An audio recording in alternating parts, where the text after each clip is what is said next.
नमस्कार दोस्तों, राधे कृष्णा, हरे कृष्णा। वेलकम है आपका श्याम दीवानी जी के चैनल में। तो दोस्तों, आज मैं आपको जल झूलनी एकादशी के बारे में बताने वाली हूँ कि जल झूलनी एकादशी कब है और इसका मुहूर्त क्या है और आपने ये व्रत किस विधि से करना है।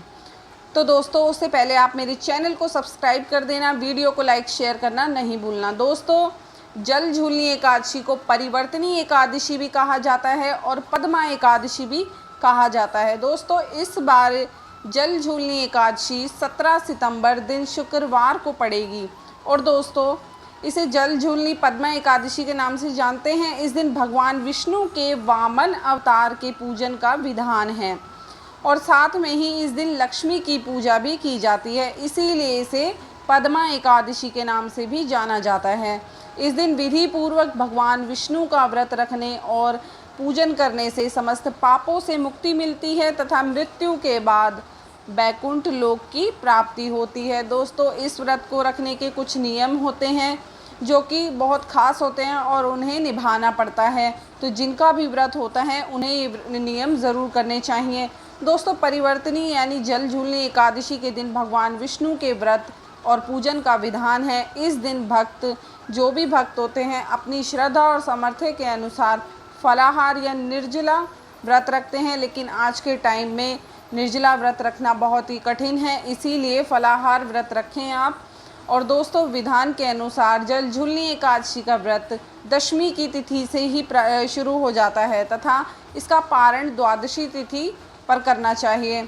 और दोस्तों, एकादशी के व्रत में अन्न कभी भी ग्रहण नहीं करना चाहिए, बल्कि एक दिन पूर्व दशमी तिथि के सूर्यास्त के बाद से ही अन्न को ग्रहण नहीं करना चाहिए।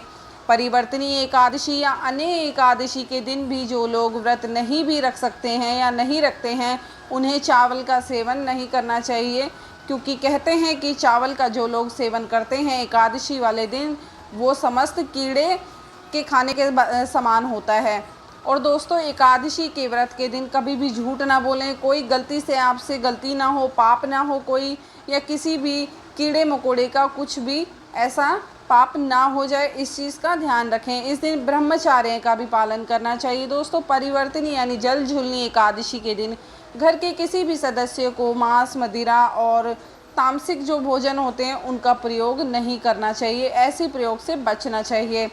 जल झूलनी एकादशी के व्रत का पारण किसी गरीब को या फिर किसी ज़रूरतमंद को या फिर मंदिर में भोजन या सीधा दान करना बहुत ज़रूरी होता है। तो आप ध्यान रखें, अगर किसी गरीब को दे दें या फिर कोई बहुत ज़रूरतमंद आपको लगे उसको दान कर दें, या फिर कोई ना मिले तो आप मंदिर में दान कर दें, या फिर आपके घर के आसपास कोई अनाथालय है अगर आप कर सकते हो तो वहाँ दान कर दें। दोस्तों, परिवर्तनी एकादशी का जो यानी जल झूलनी का एकादशी का जो पारण होता है वो जो है कि गरीब को मैंने आपको बता दिया कि करना है। और दोस्तों, परिवर्तनी एकादशी का व्रत रखने से जो कई यज्ञों के समान के फल आपको प्राप्त होगा। दोस्तों, इन चीज़ों का आपका ध्यान रखना है। दोस्तों, एकादशी के दिन कभी भी घर में शेव नहीं करनी चाहिए, यानी कि दाढ़ी नहीं बनानी चाहिए, बाल नहीं कटवाने चाहिए, इन चीज़ों का आप ध्यान रखें। दोस्तों, जो एक जल झूलनी एकादशी है इस बार, उसका शुभ मुहूर्त कुछ इस प्रकार है। 16 सितंबर को 9:39 से शुरू होकर 17 सितंबर को 8:08 तक जल झूलनी एकादशी का मुहूर्त रहेगा। इसके बाद द्वादशी तिथि शुरू हो जाएगी।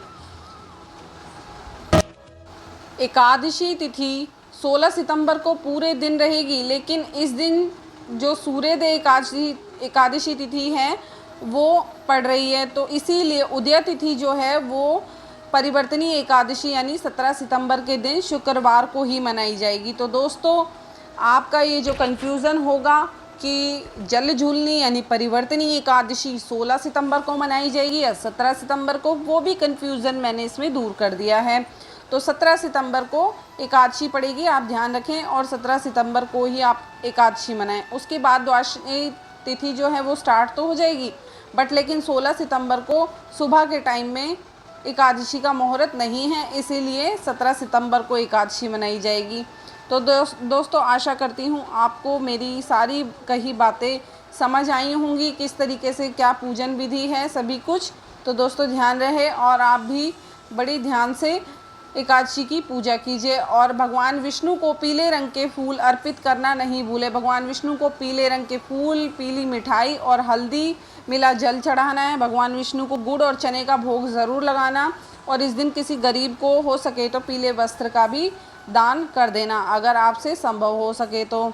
और दोस्तों भगवान विष्णु का महामंत्र जो होता है उसका जाप करना ना भूलें। जो लोग व्रत करेंगे वो भगवान विष्णु के मंत्रों का जाप ज़रूर करें। ओम विष्णुआय नमः, ओम विश्वाय नमः, ओम विष्णुआय नमः। तो ये इस मंत्र की आप कोशिश करें 108 मंत्र जाप कर लें या माला पढ़ लें, 1-2 माला आपकी जितनी मर्जी हो आप कर सकते हैं।